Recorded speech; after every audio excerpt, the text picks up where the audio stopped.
Hello everyone, we are Team VLMemory. We're very excited to showcase our project that we built. Today's large models are powerful, but they fundamentally lack memory.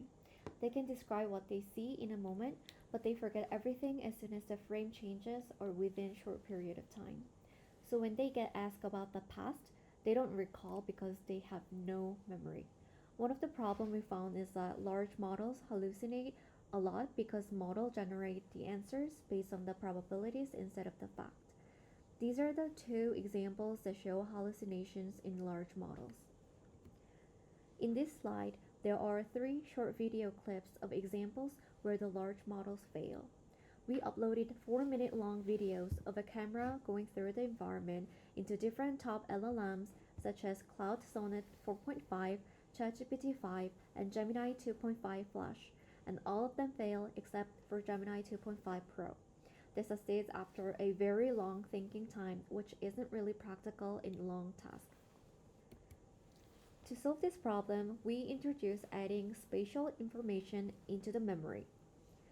Our solution recognizes and tracks the objects continuously, which provide trust and persistence. In addition to this, we use natural language, which can be easier way to find data without sticking with the traditional way. Also, we answer based on the actual fact from the temporal memory so we don't get hallucinated or generated answers. Lastly, our solutions runs fully on device, no cloud, no data extraction, no surveillance, so we provide local privacy. Okay, coming to the flowchart section where and this is how the entire system works. We have an input robot in this case, which outputs in a stream of images and GPS location coordinates, which is then fed into our core model, which is our VLM, which is run totally locally on my MacBook.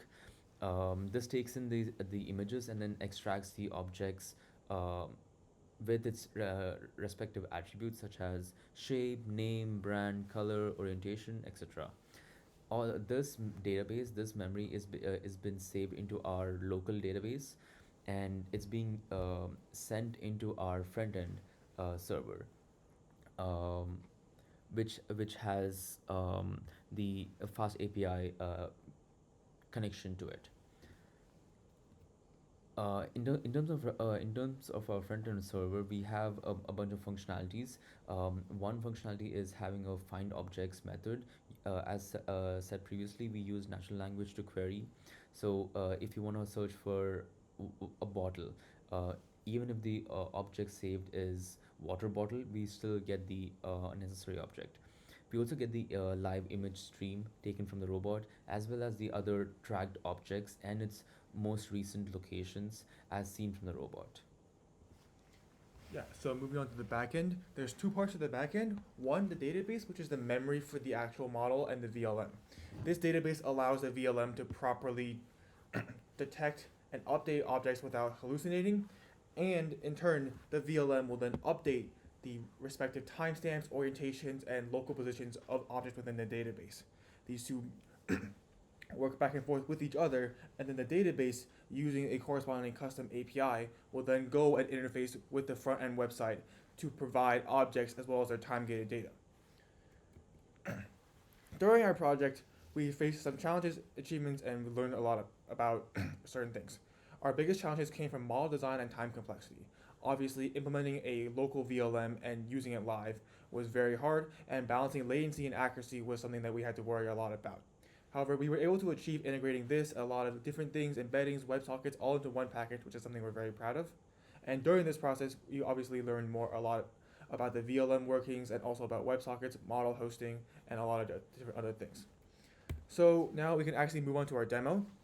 You can see that in our demo, our website showcases a live feed from our phone, which then is able to take and be fed into the VLM, which will then update the models in our already pre-existing database. We can see that we have 4 different initiated objects, but if we want to add a new object, we can do that using manual attributes at any time.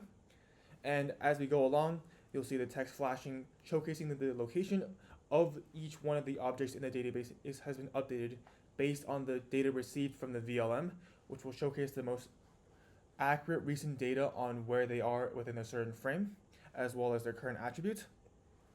And doing this, we can keep going and updating and querying the data at a constant time, and the database will stay constant, so we can query it anytime, even hours after we record the video or are recording. And doing so, we can also use natural language embeddings, which allow us to not just query the object itself, but also related things like music, which will then lead to headphones.